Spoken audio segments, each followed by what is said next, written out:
Hello, I'm Adrian Finnegan. This is Counting the Cost on Al Jazeera, your weekly look at the world of business and economics. This week, young and unemployed in Africa's most populous nation. Why joblessness is such a huge problem in Nigeria. Also this week, the super jumbo that failed to take off. What retiring the A380 means for air passengers and global air travel. Plus, Turkey's construction industry, once the driving force behind economic growth, is facing huge challenges. I'm Stephanie Decker in Turkey, and I'll be explaining why so many projects like this one have been put on hold.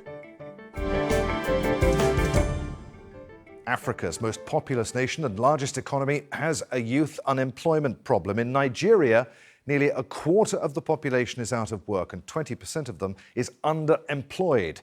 For young people aged 15 to 35, the figures are grim. 55.4% of them are without work. Creating jobs has been one of the key issues in this year's election campaign, as Al Jazeera's Harun Matassa reports from Abuja. The economy and unemployment are big issues in this election. Many people voting are aged between 18 and 35. Many of them are unemployed or underemployed, and they say they are frustrated. Some economists say since 2015, the unemployment rate in this country has doubled. And this is Alice. She's one of the people who are trying to make ends meet in Nigeria. She sells potatoes that she fries here on the street, sells them to people who buy them for maybe about $1 or so to try to make ends meet for her family. She said it's not enough, but it's how she manages to try and put at least something on the table for her children. She's just one example of the many frustrated young people here in Nigeria. My family, they suffer for village well. No money, feel like need to pursue them. No work, nothing, no food. Them they run up and down, no way to cook, man, no way to stay. No work, nothing. I don't enjoy myself. My family cannot enjoy. Now I leave my family for house. Hungry, they kill them. You see these young men here, many of them are under the age of 30, many of them don't have jobs. Some of them try to ends meet by operating these. This is locally known as an okada. It's a motorcycle used as public transport. The young men drive these back and forth in the cities trying to make ends meet, but it's not enough. They hope that whoever wins this election focuses on the economy and tries to create jobs. Other issues, of course, affect Nigerians, like the insecurity in the north and northeast of Nigeria because of Boko Haram. People who live in River State, the oil-rich area, complain that the central government is spending too much of that wealth on themselves and not on the people. You get people in Biafra State, for example, who some of them want to break away because they feel marginalized by the central government. Lots and lots of issues. But for the majority of young people who will be voting in this election between the ages of 18 and 35, many of them, millions of them, hope that the government and whoever wins this election focuses on the economy and creates much needed jobs. Joining us now via Skype from Lagos is Andrew Nevin, Advisory Partner and Chief Economist at PwC Nigeria. Andrew, good to have you with us. So, joblessness, a huge problem for Nigerians. What's it like to be young in Nigeria today? It's very challenging for young people here. The official unemployment for young people is getting close to 50%, I believe. And both graduates from university have a great deal of difficulty getting established. People that didn't go to university who should be getting vocational training are not getting it. They're not getting into formal employment. So it's a real challenge. And given the scale of Nigeria, it's a challenge not just for Nigeria, but for Africa, but also for the whole world. So what are the systematic problems behind unemployment in Nigeria? Is oil dependency at least partly to blame? I think, of course it is. I think oil over the last 30 years in this country has meant people have taken the eye off other industries. There's a lack of diversification that we have.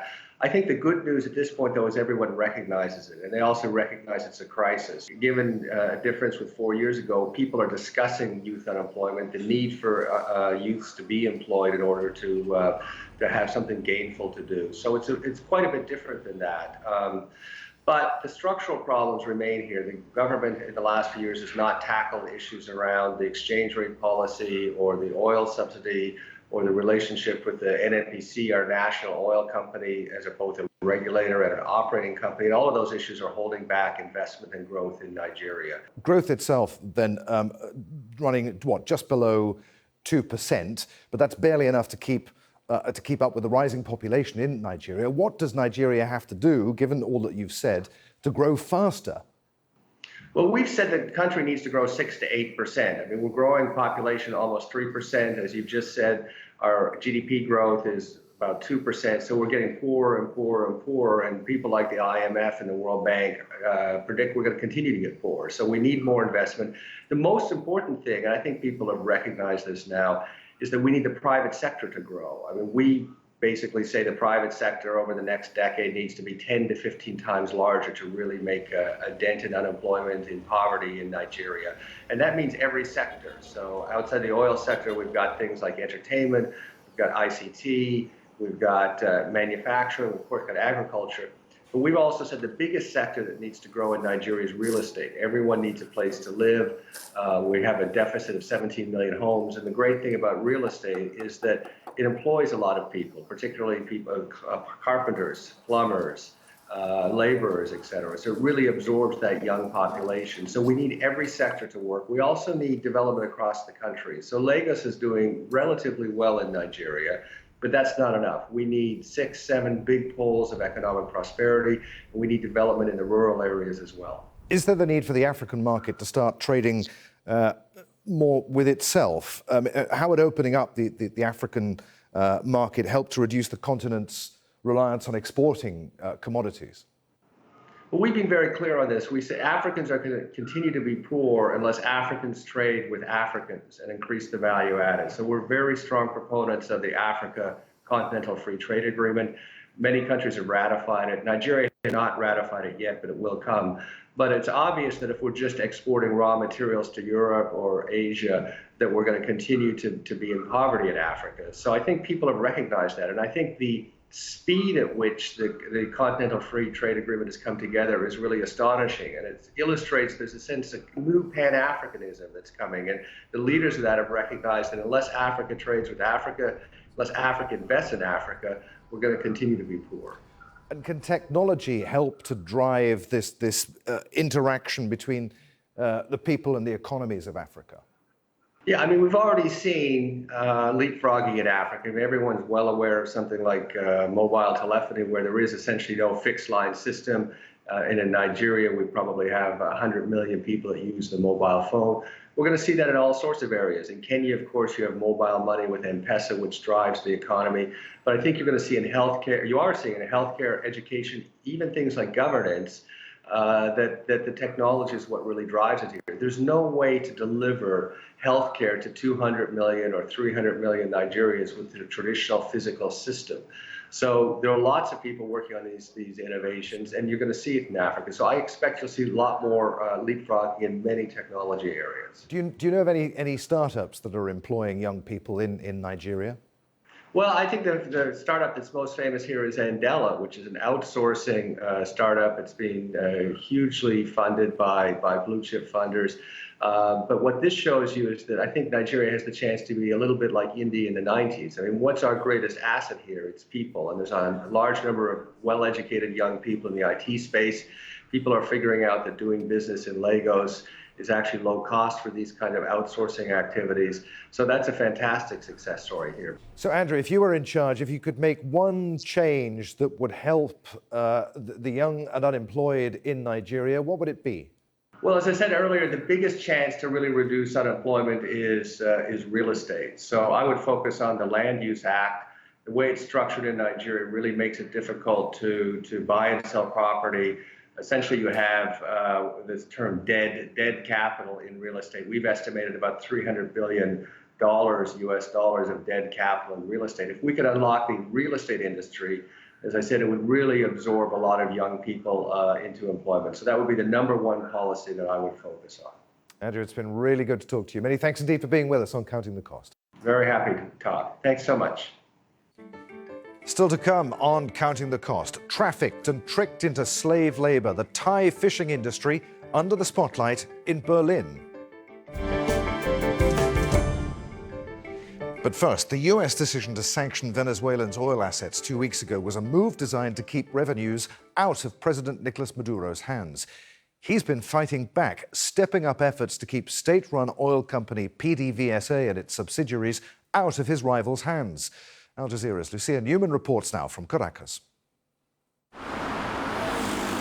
In the capital of the country with the world's largest fossil fuel reserves, practically everything you see was built with oil money. And now that money, along with Venezuela's oil production, has been reduced to a trickle. Last month, the U.S. blocked the transfer of dividends from Citgo, the state oil company's U.S. subsidiary, its crown jewel. Citgo represents about 70% of Venezuela's hard currency, a government that is already experiencing an unmanageable fiscal deficit and is suddenly deprived of 70% of its income, and a government where no one who'll lend it money is simply economically unviable. That's the point of the U.S. sanctions, to strangle Venezuela economically, to force President Nicolás Maduro out. We had a large shipment of medicines to last the country for a year, and a large batch of raw materials for food. The account was frozen, the contracts were cancelled, and the money is seized. They suffocate us, steal our money, and then say, hold on to this crumb, and put on a show for the world. Venezuela with dignity says, no to the global show. And now, to add insult to injury, the opposition-controlled legislature has named a new board of directors to take over the US-based company. Citgo operates refineries and supplies some 5,500 petrol stations in 29 US states. Venezuela's Supreme Court, which is loyal to President Nicolás Maduro, issued a rapid response. This is yet another assault by the National Assembly, which has been declared unlawful against Venezuela's most vital resource. Its decision regarding PDVSA, a constitutionally protected company, are null and void and have no legal effect. The judge also ordered the extradition of the board members named by the National Assembly. The Trump administration prepares to announce yet more sanctions aimed at further tightening the economic noose on President Maduro. Unfinished houses, empty high-rises, and row upon row of homes fit for royalty. These have all become symbols of Turkey's struggling economy. Construction has been the turbine behind the country's growth, but high inflation and a devalued currency are threatening to make the industry go from boom to bust. Stephanie Decker reports. A little fantasy, some Gothic, a bit of Disney and a touch of Turkish history. That's how this rather unique thermal spa housing development has been described to us by its creator. But this mountain castle kingdom has been less fairy tale and more nightmare for its developers. They filed for bankruptcy protection because they couldn't afford their payments to the bank, in essence gaining time. The project will go ahead, they tell us. The economy is struggling, largely because of a devalued Turkish lira and high inflation. Work here is now on hold. We made some mistakes. If we had conducted the project in phases and not all at once, we would have opened the site long ago. But there was high demand, so we thought we could easily sell them all. This is why we are facing problems now. Around 300 of these castles have been sold, we're told, and there are around 730 in total. Now, all of these units have still not been finished, and this project in particular is aimed at buyers from Gulf countries. But what is happening here is indicative of a wider trend of a struggling construction industry across the country. In Istanbul, Turkey's economic capital, partially finished buildings stand idle. There are no workers, and the cranes don't move. The construction sector used to be the driving force behind Turkey's economy, a policy adopted by President Recep Tayyip Erdogan's AK Party. Jobs mean votes. Now we're told people are losing their jobs or haven't been paid in months. They keep building houses, mega projects, and now they're not being sold. So the government introduced measures like lowering mortgage interest rates. They looked at the Arab states to sell, but it only goes so far. Worse days are ahead. Economists we spoke to are just as pessimistic. The fastest job losses are happening in the construction sector and also the fastest bankruptcies. But the real collapse will take place after the local elections on March the 31st. For now, both the government and the banks are deferring the big collapse. The government has introduced several measures to ease the crisis, cutting real estate taxes, ordering state banks to lower interest mortgages, and offering foreign buyers citizenship. But so far, nothing seems to work. This mosque is the proud project of President Erdogan, and the company behind it now also bankrupt. It remains unfinished. Many businessmen say they're waiting for the local elections to be over. Then, hopefully, things will improve. Banking on a young population that will push domestic demand, but that has to be in the right economic climate. Most of the economic predictions indicate that things could get worse. Production of the world's largest passenger jet is to end as a result of falling orders. Airbus says it will stop making the A380 in 2 years' time, threatening thousands of jobs. Natasha Butler reports from Toulouse. Aviation fans call it the Super Jumbo. The Airbus A380 is the world's biggest passenger plane. When it launched in 2005, bosses at the European plane maker hoped it would revolutionise long-haul travel. But now they'll end its production in 2021. I mean, there has been speculation for years whether we were 10 years too early with 380. I think it becomes clear that we were probably at least 10 years too late or more. Powered by 4 engines, the A380 double-decker can carry more than 540 passengers. But since its creation, it's been plagued by delivery delays, rising costs and falling orders. Bosses say the final blow came after Dubai-based airline Emirates reduced an order of the model by 39 planes because of a fall in demand. Airbus bosses have called the decision to end the A380 painful and disappointing, but they admitted it made no financial sense to continue with such a large aircraft when the trend in airline travel is towards smaller planes like these. The trend between when airlines expected Super Jumbo to be the flagship of their fleet, that switched very fast to airlines recognising that actually there are smaller aircraft that seat a good amount of passengers but are far more efficient, and it's the efficiency that is key. Airbus shareholders have welcomed the end of the A380, considered by some as a financial drain. Indeed, the company also announced a jump in profits on Thursday. But workers will be concerned as some 3,500 jobs across the company are likely to be affected. Airbus will now focus on smaller planes, but there will be many people who will be sad to see the end of an aircraft widely regarded as a feat of engineering. Joining us now from Birmingham is David Bailey. David's a professor of industrial strategy at Aston Business School. David, good to have you with us. I love the A380. So do most passengers. Why have airlines fallen out of love with it?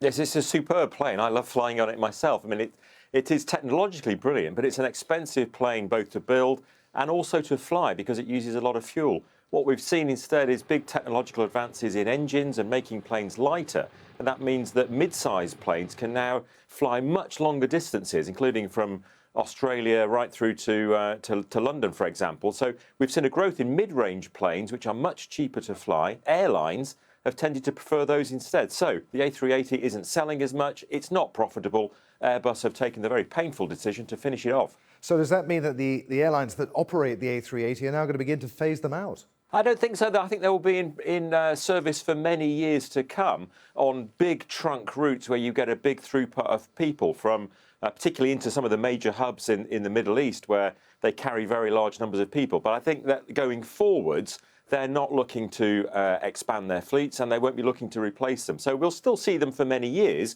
but simply not on the scale that Airbus had imagined when they invested very, very heavily in developing this enormous aeroplane. The Boeing 747, when it fell out of favour as a passenger aircraft, when it became too expensive to operate, found a new lease of life as a cargo aircraft. Is that going to happen with the A380? I still think there is a role for it on these big international feeder routes from Europe into the Middle East and then onto the Far East and backwards. So I think we'll still see it used as a passenger plane. Remember as well, it is very, very popular with passengers. The space available on the A380 is unparalleled in terms of other aeroplanes. I'd much rather fly on an A380 than a smaller aircraft, especially long haul. Is this the end of the hub dream?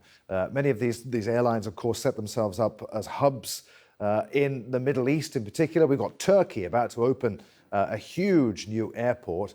Does this mean that particular era of the hub is over? No, I don't think so. I think that what we'll see is a mix of, so the smaller mid-sized planes can go much further distances, that is true, but there is still a role for the hubs, I think, and what we're seeing is the rise of these kind of mega hubs in the Middle East and Turkey, which feeds traffic from the east through to Europe. So I think there's still considerable scope for the hubs, But what it means is that there's more competition as well. So these mid-range planes can fly direct increasingly, very long flights, which can bypass them in some cases. What happens to all of the jobs that are involved with making the A380 in places like Toulouse and Hamburg and Bristol and North Wales, and of course all the companies that make the components, the third-party companies that make the components? What happens to those jobs? That's true. I think Airbus are saying that they hope that some of the jobs will transition into producing some of their more popular aeroplanes, the A330 and the A350, for example, which have been taking sales away from the A380. So this is more about Airbus kind of slightly restructuring their production operations. Certainly there may be some job losses in the UK in terms of some of the components that go into the aeroplane, but also remember there is a huge issue about Airbus operations in the UK given uncertainty over Brexit. So whether more jobs are lost in the UK as against in continental Europe, the whole Brexit uncertainty is going to be a factor there in terms of whether Airbus invests in new operations and facilities in the UK. But as far as you're concerned, I mean, this isn't all bad news here. It's not. We're not going to lose the A380 here, not for many years yet. No, I think it will be in service for many years to come. So particularly on those big feeder routes. So for those passengers that really like the space on that aeroplane, it will still be around. It simply isn't going to be as prevalent as Airbus had hoped for, given that there's been these technological developments. Smaller aircraft can now fly much longer distances, much more economically. So hopefully we'll still see it flying. Professor, really good to talk to you. Many thanks indeed for being with us on Counting the Cost. Thank you. Now, Thailand is one of the world's largest exporters of fish, but its industry has faced accusations of human trafficking and abuse. Two very different movies at Berlin's film festival are highlighting the problem in an attempt to make us think more about the food we eat. Nadeem Baba reports.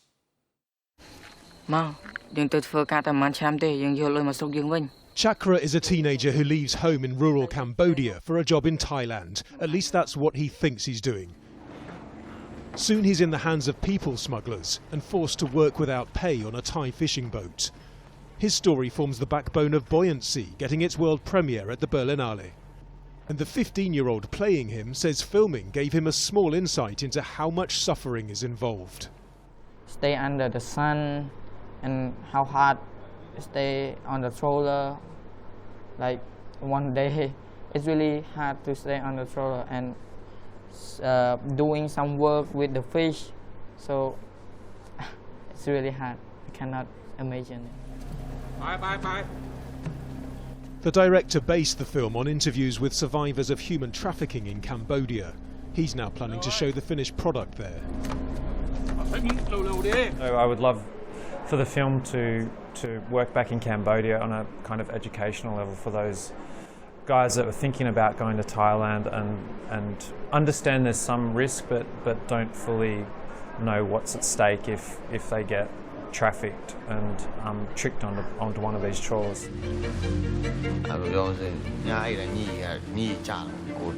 Tackling the issue from another angle, the documentary Ghost Fleet follows Thai activists committed to freeing enslaved fishermen and getting justice for them.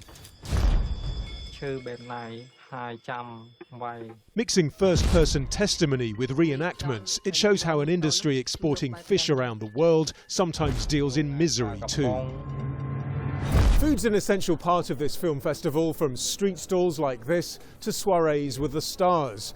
And it even gets its own film strand called culinary cinema. And organisers hope by showing films such as Ghost Fleet they can help people think about the origin of what they eat. Every food has a story. The fish has a story, your vegetable has a story, your meat has a story. And the filmmakers are now much more diligent and more aware of telling these stories. However, they're told, these tales are aimed less at making the audience feel bad than at getting them to make a change.